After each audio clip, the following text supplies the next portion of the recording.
PKC ఇంటర్వెల్‌లో Telugu Titans అలాగే Gujarat giants match చాలా ఇంట్రెస్టింగ్‌గా జరగబోతుంది. ఎందుకంటే తెలుగు టైటన్స్ చూసుకుంటే ఆల్రెడీ ప్లే ఆఫ్ చేరింది. అలాగే ఏ మ్యాచ్ కూడా ఈజీగా తీసుకోవద్దు. ఎందుకంటే టైటన్స్ టాప్ 4లో ఉన్నారంటే ప్రతి మ్యాచ్ గెలవాల్సిందే. సో ఒక్క మ్యాచ్ ఓడిపోయినా కూడా టాప్ 4 అసలు కోల్పోతారు. ఎందుకంటే కింద టీమ్ చూసుకుంటే ప్రతి టీమ్ కూడా సేమ్ పాయింట్స్‌తో ఉంది. సో తెలుగు టైటన్స్‌కి ప్రతి match do or die situation చెప్పుకోవాలి. బికాస్ యుముంబా అలాగే బెంగావరస్ పైన ఓడిపోయిన తర్వాత తెలుగు టైటన్స్ కూడా ప్రతి మ్యాచ్ డూ ఆర్ డై సిట్యుయేషన్‌లోకి వెళ్లారు. అలాగే గుజరాత్ జెయింట్స్ చూసుకుంటే ప్లే ఆఫ్స్‌కి వెళ్ళాలంటే ప్రతి మ్యాచ్ గెలవాల్సిందే. సో ఒక్క మ్యాచ్ ఓడిపోయినా కూడా ప్లే ఆఫ్స్ అవకాశాలు కోల్పోతారు. సో ఈ మ్యాచ్‌లో ఎవరు గెలుస్తారో ఫుల్ క్లారిటీగా ఈ వీడియోలో తెలుసుకుందాం. ముందుగా మన ఛానల్ కొత్తగా సబ్స్క్రైబ్ చేసుకోండి. ఈ వీడియో నచ్చితే లైక్ చేయండి. నచ్చకపోతే డిస్లైక్ చేయండి. సో మీరిచ్చే ఒక లైక్ ద్వారా ఈ వీడియో ఎక్కువ మందికి రీచ్ అవుతుంది. అయితే ఈ 2 టీమ్స్ లాస్ట్‌గా తలపడ్డప్పుడు తెలుగు టైటన్స్ ఒక్క పాయింట్‌తో గెలిచింది. సో ఆ మ్యాచ్ మాత్రం చాలా ఇంట్రెస్టింగ్‌గా జరిగింది. ఎస్పెషల్లీ సెకండ్ హాఫ్‌లో మాత్రం తెలుగు టైటన్స్ మంచి కమ్‌బ్యాక్ ఇచ్చింది. అలాగే గుజరాత్ చూసుకున్నా కూడా మంచి ఫైట్ బ్యాక్ అనేది ఇచ్చింది. సో ఆ మ్యాచ్ చూసుకుంటే తెలుగు టైటన్స్ 30 గుజరాత్ 29. అయితే ఆ మ్యాచ్‌లో తెలుగు టైటన్స్‌కి షాదుల్ ఒక షాక్ ఇచ్చాడు. ఏంటంటే షాదుల్ డిఫెండర్‌గా కాకుండా ఒక రైడర్‌గా బరిలోకి దిగాడు. అలాగే తెలుగు టైటన్స్ డిఫెండర్స్ మాత్రం అతను ట్యాకిల్ చేయడంలో చాలా స్ట్రగుల్ అయ్యారు. సో దానివల్లనే ఆ మ్యాచ్ ఇంత క్లోజ్‌గా వచ్చింది.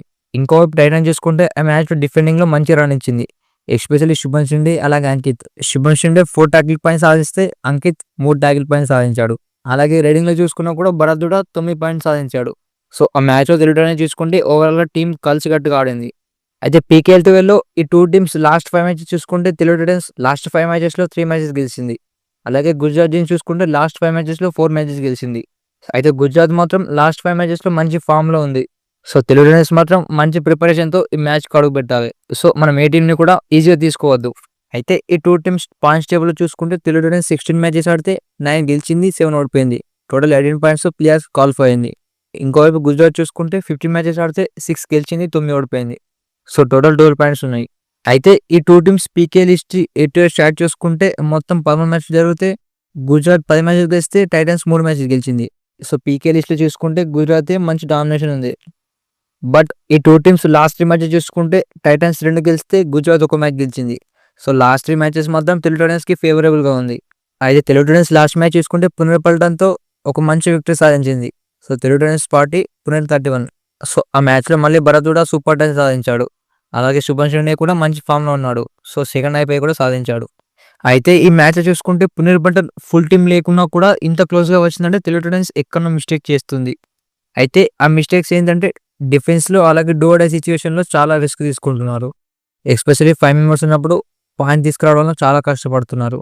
సో ఈ మ్యాచ్‌కి వెళ్లే ముందు ఆ మిస్టేక్స్ సరిదిద్దుకుంటే ప్లే ఆఫ్‌లో మ్యాచ్ గెలవచ్చు. అలాగే గుజరాత్ టైటన్స్ లాస్ట్ మ్యాచ్ చూసుకుంటే తమిళ తలవేస్ పైన మంచి విక్టరీ సాధించింది. సో టోటల్ స్కోర్ చూసుకుంటే 42-35తో మంచి విజయం సాధించింది. సో ఆ మ్యాచ్ గెలిచిన తర్వాత గుజరాత్‌కి ప్లే ఆఫ్స్ అవకాశాలు పెరిగాయి.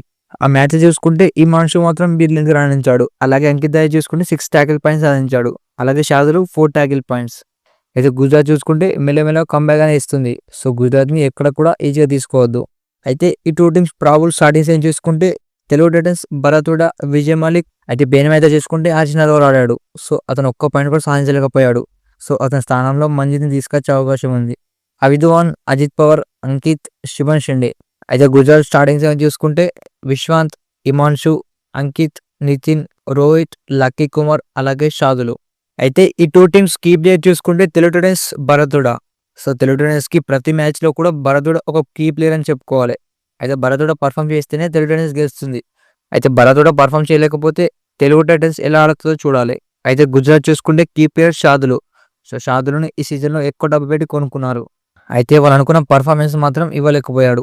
సో ఇంకా మిగిలిన మ్యాచెస్ మాత్రం పర్ఫార్మ్ చేయాలని కోరుకుంటారు. అలాగే లాస్ట్ 5 మ్యాచెస్ చూసుకుంటే 3 ఐ5 సాధించాడు. సో షాదుల్ మాత్రం మంచి ఫామ్‌లో ఉన్నాడు.